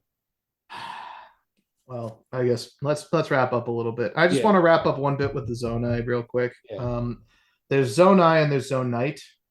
yeah. Um, Zonite can only be found in the depths. We didn't even Mhm. talk about the depths, which is my favorite part of this game, And we can because talk that about was it now if you want to. Yeah, I was going to say that's actual exploration. That's yeah. actual content that was not present. And again, you could go into the sky, you see the sky all the way in the distance and eventually get there. But it felt frustrating. I had to go back to the ground, run underneath it, wait for a rock to fall, and then climb back up, or build this inane machine that uses like 20,000 AA batteries in order to get over to this place in rockets. But with Mhm. the depths, it was the same reason you didn't like it was why I loved it. This I'm is walking fine. around, it's dark, and I have no idea what's going on. I throw one of these little light roots, and all of a sudden I see like 15 of these creatures just come over and just eat it immediately. And I just have that one sight. I go, what the hell were those things? Like, and it Yeah, turns out they're super easy to beat. But the yeah, idea exactly. is, and then there's stall horses down there that you can ride over the miasma and all the gloom that's infecting the area. And Yeah, the only place you can get healed technically is underneath these light roots that are in these areas. It's all mystery. It's an all new place to explore. And they have all these references to the Twilight in there. Again, and that's I the got thing too I was scared. I saw a Gloom Lionel in the distance, and I was like, "Peace," and I went back up to the surface. I'm just saying, like, there's references, direct references even to the Twilight in there, and some of the armor pieces that you can get down there are references to the I Twilight do people like too. that all of the old amiibo armor and stuff is just in the game. You can just get it. That's another thing that I kind of frustrates me about that too. But Well, they're because also why optional. do they have the heads of the divine beasts? Whatever. Like, but that's what I'm saying. It's like a direct sequel that contradicts so much of the original and the one that I liked. And this one I like. Maybe they divine Story blew they it probably for me. designed the divine beast off those old headdresses. Yeah, but that's the we have to guess. And then on top of that, you know I thought you this were there guessing about the Zonai in the first game. You know what I mean? Like you but guessed I'm wrong. saying we got a wrong like here we're getting just contradictory information. Do you know out of the third did you get any of the 13 like additional histories on those little star islands that you took pictures of and Oh yeah, translated yeah. them. I was getting those. Yeah, I don't think I Yeah. finished them. There was a Um, couple that were annoying to get to, and like I was like, I was at the end of the game, and I was just like, oh, I just want to beat the game and beat I'll it. give a slight spoiler for you without Yeah. spoiling anything. They don't mean jack. They Yeah, don't yeah. No, tell you they're like Zelda anything. had soup today. Zelda had soup, and this secretary was nice, and this, that, and the other thing. Do you know Yeah. there's not one reference to them having a kid, Sonya and Raru? It's because nobody has sex in Nintendo games. But what I'm saying is they're talking about Zelda as a direct descendant of I'm this aware. person. It was one of And those there things. is not one mention. We get we get a coffee scene in I one of the tiers. We have 13 additional things that could have elaborated on their daily life. That was elaborating on their daily life. That was talking about the most inane nonsense. Yet we do not even hear about one kid that is assigned to these two. Therefore, the lineage effectively could have ended there, but we know it didn't because Zelda has time powers Yeah, but because and we know goddess it didn't, powers. it doesn't matter that we see a kid. Did you want to see And Ganondorf that's where like I rip off a wholly bunch of babies' disagree. That's heads? where I wholly disagree. I view that as just a major oversight. That is like you could have shown a cradle. You should have said like, I don't know how my own like they were having a daughter and they named her Zelda. You know what I mean? Like I don't know. It could have been Yeah. something that confused the timeline even more. But on top of that, you have the other situation where there's just all this other contradictory information in there, and it's like, guys, why didn't you focus on any of this? Like again, why the divine beasts even look like those helmets? We don't know the sages' names, but I can guess that they are technically named after them. Yeah, probably like No Quaffle idea. Horse We and stuff. But can't say it for sure. But the idea is each one of them is named after, let's say, a lineage that's associated with, like, let's say, like I mean, Medley kind of. they already did that in the first game. Like they're clearly Naburu and Rito and stuff. You know what I mean? Like Exactly. Like we can infer that, but then when we see these guys, we don't even know their names, so we can't even back that up. So we can't even say if the divine beasts were made off. not every mystery has an answer, and sometimes answers are disappointing. I That's was just going to how say life that. works. I know, but that's where the disappointment comes in this one too. And there's a whole mission to explore. Oh, well, I'll tell you why the islands are floating if you do this entire thing. And I say, done deal. I'm looking for answers. And I do the whole mission. It goes, the islands float because the sages uses magic to make them float. I was gonna say, I was gonna assume it was just because it was magic. Why were they floating in Skyward Sword? Because magic.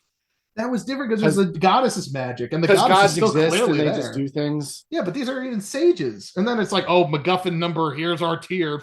Like, all right. You don't even have that Triforce at all, yet you're establishing these stupid tiers that A, you could bestow it to anybody, and Raru's an idiot. So on top of that, then I'll wrap this up. All I'm saying is the fact you find Zonite only in the depths and in caves that power all the Zonite stuff could have been a really cool way to say, hey, maybe they're getting their magic and godlike powers from places they really don't understand or shouldn't.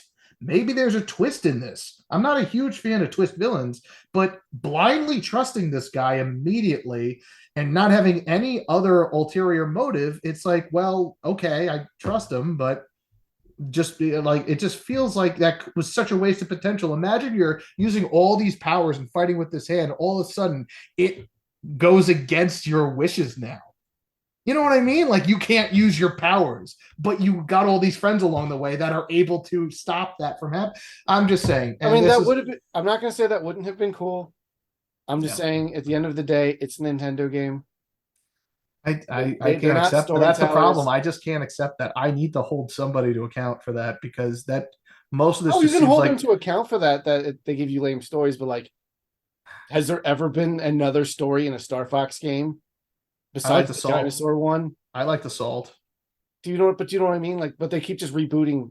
Everything's the same story Yeah, again. I don't like those games. I don't buy them Oh, anymore. I like but the that's just salt. it's I an was like, example. the Just salt was like, great because it expanded on the story, and but I get it. my point is like that's the exception to the rule for just. It's not a Zelda specific problem. It's a Nintendo issue.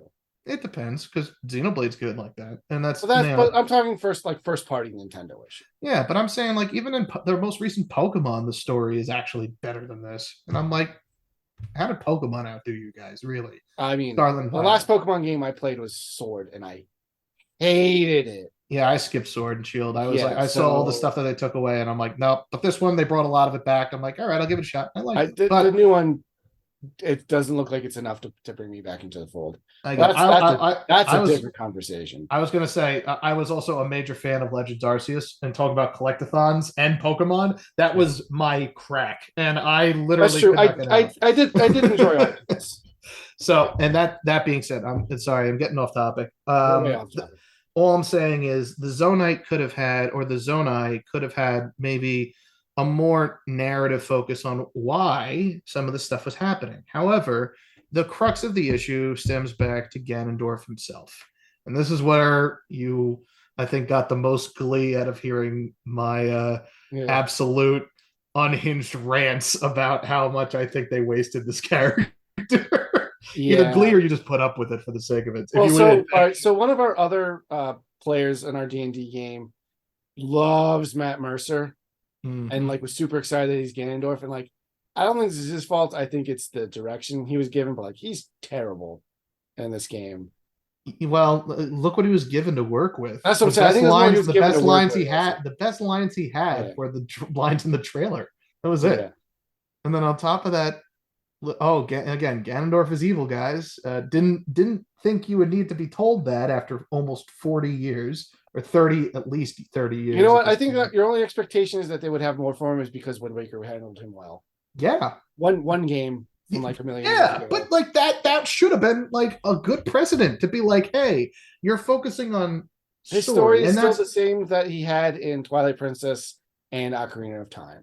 Twilight Princess was a little bit different because it had his arrogance being his comeuppance. He His was arrogance taken is a big care part of of. his comeuppance in this too. But what I'm saying is, it was also showing him having a more active hand, a more nefarious deal, and it was also present at that He point. showed up at the 11th hour. I don't want to hear about him being present. No, what I'm saying is Zant was a common presence, and it was awarded to him by Ganondorf because of the hubris of the Hylians and the sages that thought, oh, just Yeah. throw him in the freaking garbage bin, no one's going to look. And it turned out that was a huge issue that thematically ties into the resolution at the end. I'm not defending it. I'm sorry. I'm going to move on. Yeah. All I'm saying is the idea that I don't like he was shoehorned in there either, technically, or should have had more presence.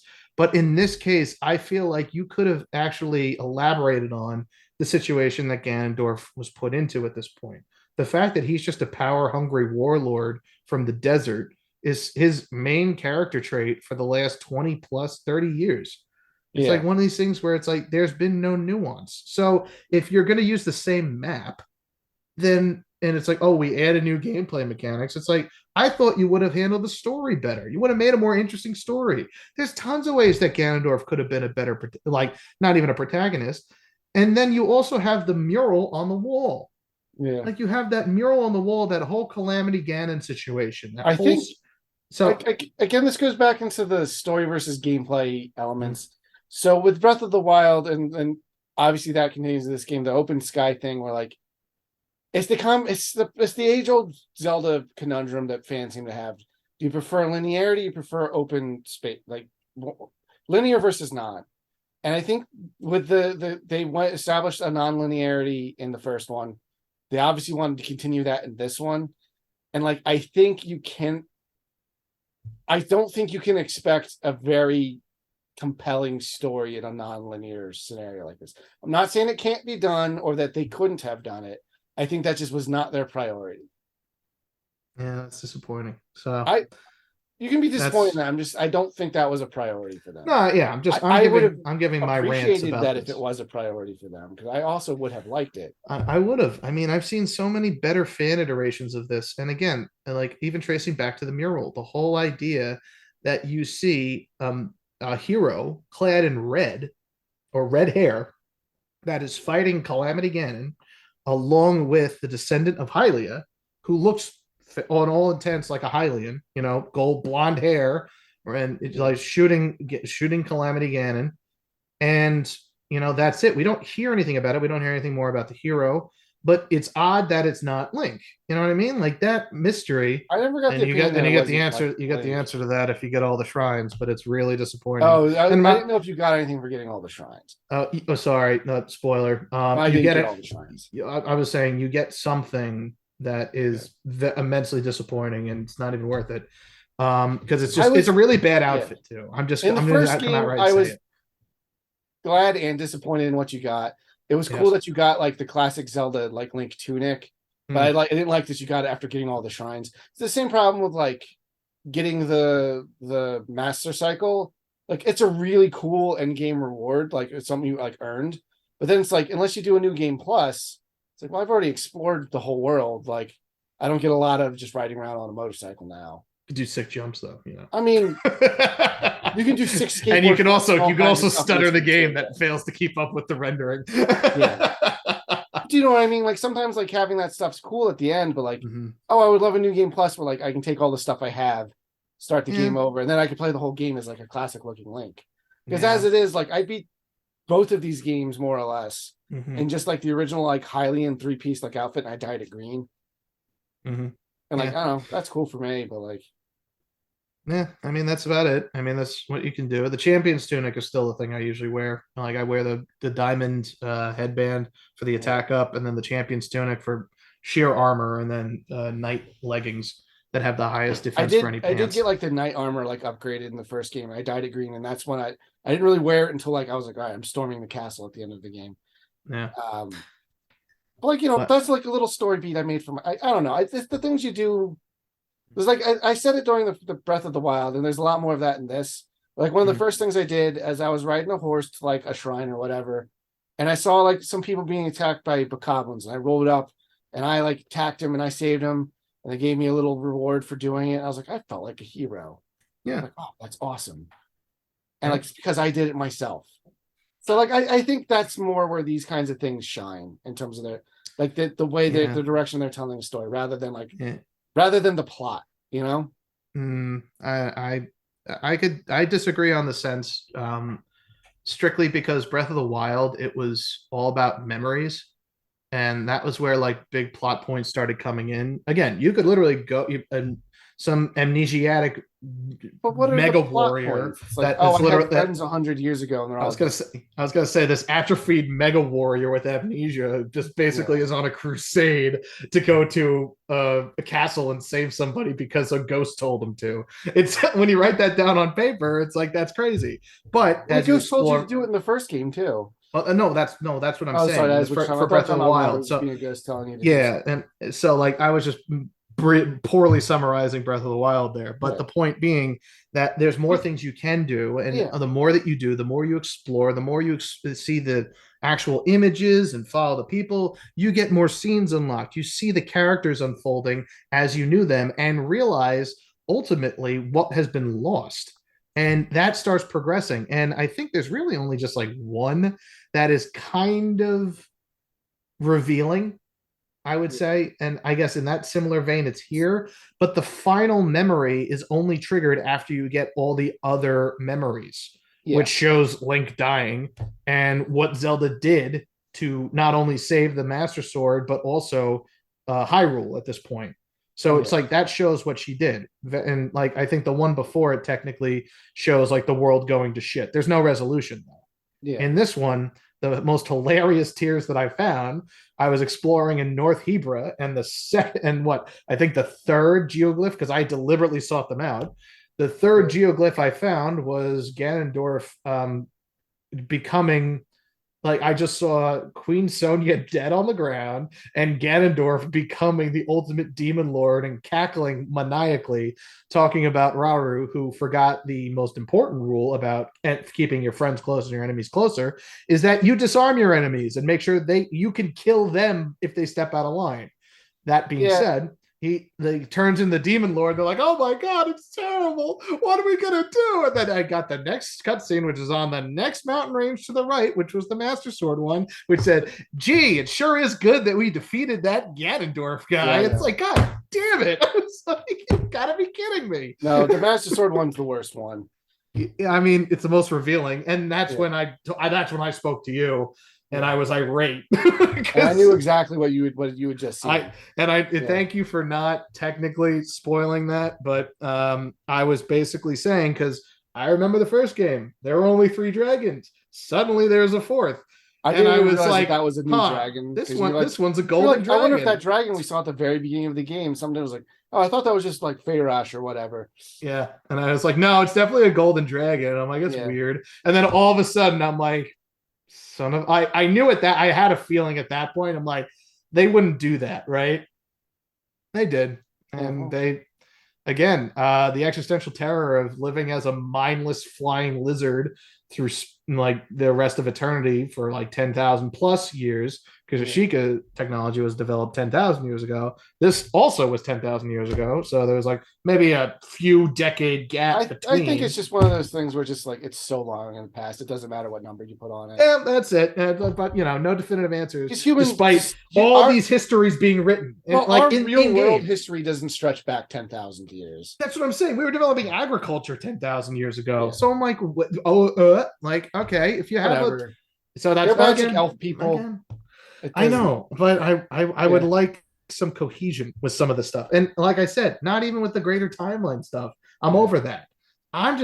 I'm more upset about the fact that two games, 6 years apart, are having difficulties reconciling with one another. And I'm like, how did that happen? And I don't again, disagree. there's so many narrative elements that I feel are either just left out or left up to assumption. Oh, well, they must have had a kid. Well, Oh, they must have commissioned the divine beast based off the helmets. well, you can Oh, they tell must which. have done. They must have gotten the Zonite from the underground first and somehow made it up to the top. It's all Well, these mines the down robots here. up at the said it used to be more plentiful up there, but like they've mined it.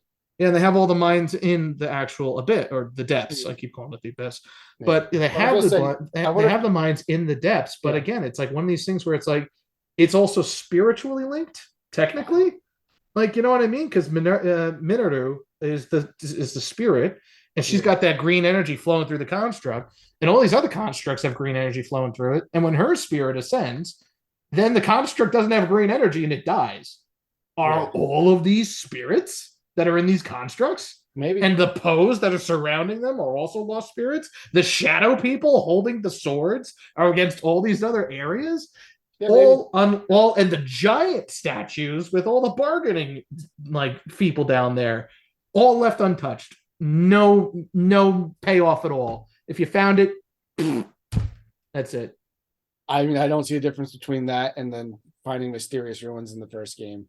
I'm just saying that one was Yeah. literally out of your I was way gonna though. give people a challenge at home. Can you tell which one of us is an English teacher and Well, has more of a care for stories? yeah, and which one is a lot more obsessive about inane nonsense? Yeah. I'll give you the answer right now. Yeah. But I But won't spoil the answer for you. I'll let you well, I come to was gonna that say, well, decision. it's been about 2 hours in Just recording time. about. I don't know what it's going to wind up being in editing, but I think it's Oh probably yeah. time to put an end to it. I was gonna say I thank you for giving me an outlet for some of this more unhinged I'll let ranting that I everyone know have. you calm down, way down. Like you actually seem like you enjoy the game now. Like I as I said from the very beginning, I Yeah. the more I played, the more I did like it. And I think the outlook of focusing solely on the characters was good. I think again, I like the characters in this game, just not the ones in the past and not the ones relevant to the plot, which I think Yeah. is such a letdown. So Yeah. that being said, I had a lot more fun ignoring the plot, doing my own thing, and also duplicating every single item. So don't update. But at the Yeah. same time, that is just it's all subjective. It's all a video game. And as we established at the very beginning, I have very particular tastes as much as you do. Yeah. And neither is right. I think it's just in whatever you resonate with more and how different beats affect different people, and the fact that So, we can all enjoy the same series and have wildly different opinions is something I think is really nice. and I think that's fun. That's why I wanted to have this episode and just and explore that a little bit. And Mm-hmm. like I know a lot of my stuff probably sounds like dismissal for you, but like I'm just being honest with like how I feel like I approach these kinds of things. And I think I expectation plays along. I unhooked myself from hype cycle from video games a long time ago, and it's because of Zelda, and it's I because they're constantly getting like delayed and stuff. So it's just like I can't sit I here in anticipation for so long. I think that was the difference because Breath Yeah, of the Wild got me in back into the hype cycle for yeah. video games, and also because Mario Odyssey came out that same year too, Oh, that also was an fantastic. amazing year for games. But like, for Xenoblade example, 2 came out too. That was awesome. for Like example, I like one of loved the it. things we do as a store at the end of the year, like we each kind of put in like our we have our what current year didn't completely suck awards. And like so my pick for game of the year that year was Mario Odyssey Mhm. over Breath of the Wild, whereas like two other people picked Breath of the Wild, but I picked Mario Odyssey because my favorite Mario game was Super Mario 64, and this finally felt like the sequel to that I always wanted. Yep. And like it gave me everything I wanted from a Mario game, whereas Breath of the Wild didn't give me everything I want from a Zelda game. Right. And I feel like this one does more of that. So just top half or bottom half, where does Tears of the Kingdom fall on your Zelda Zelda like scale? I would say, for me personally, it would probably be right in the middle.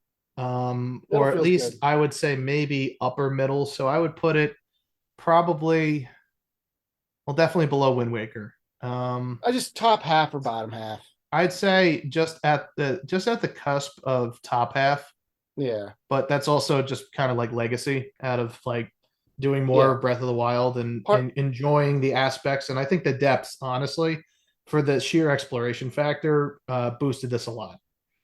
yeah, I'm trying to take some recency bias out of this, but I would put it in like I'd probably put it a little bit higher than that. I'd probably Mhm. put it like just out of like my top 10, top 5, something like that. Mhm. Um I I prefer the more linear Zelda games because I like the more complicated dungeons and puzzles and stuff. And that's the kind of thing you can only really achieve when like you can kind of like have the player like learn lessons throughout the game that like you know that they're getting. Versus in these ones, like you don't know what they're you have to be able to do anything out of any order. So they can't be more complex than I don't know than they can be. But that's a personal taste thing, and I definitely get why people like one or the other. But dude, thank you so much for giving me some time. Now, thanks for having me. I appreciate the time I was given. Yeah, So, and again, we are friends, even though we sound like we're fighting this whole time. And you do like the game, and and we like similar things, and we don't like similar things. Mhm. And but like that's part of like the discussion is interesting, and Mhm. like I think it's fascinating that Zelda is a franchise that like you can have such wildly different tastes in gaming and still find games that you like in it Mhm. versus like other ones like Sonic the Hedgehog. You're kind of getting a fundamentally similar experience every time, and it's usually Oh pretty boy. bad. Oh boy. That could be a topic for another I discussion. mean, don't misunderstand me. I loved Sonic growing up, and I like Sonic Mania, but like, man, Mhm.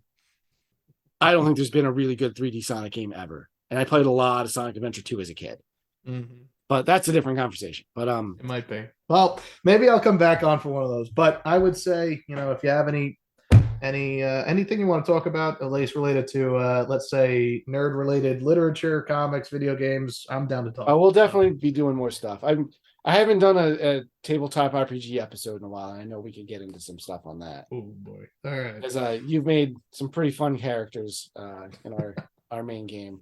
But we'll save We'll that for a see. different one. Maybe I'll bring in the rest of the party and we can talk about maybe when our campaign's done, because I try explaining like some of the cool stuff that we just set up in this last one, and like Mhm. I to like people at work, and like I sound like an insane person. So To be fair, when we talk about, taking a goblin and throwing him at a wizard and busting up boxes and then ensnaring him in vines until we force feed him a invisibility potion. It was weird. I did just But have our Warforged get hit with a lot of electricity, and then a rune he had uh, sent them 65 million years in the past. They had to fight magical dinosaurs. It's a whole, and then now they went back, and now they're too far into the future. And now it's like a post-apocalyptic thing. yeah, we got And to get half of our back to the characters might past. be dead in self-sacrificing this week. So Oh, I don't but want the to other half of the remember party that. set up to be a Shrek 2 thing. They don't have the holding out for a hero part. I'm so excited. You have no idea how excited I am for this Thursday. But I'm excited as well. I've So got some amazing stuff set up. I talked to one of our other players because you guys at the end of this adventure we're going to get some stuff. I'm going to give her things early because if she has them going into this battle that you guys are about to do, it's just too cool not to I have. I think I can picture what that's going to be, You and have I'm no all idea for what it. I'm talking about. All right, all All right. right. It's something our mutual friend and I have discussed Then I'll leave it to that. privately. Yeah. I'll So leave it I'm to very that. excited. But that's a Okay. different conversation. But thank you so much for joining me. We'll see you guys next time. So till then, be safe. Have a great one.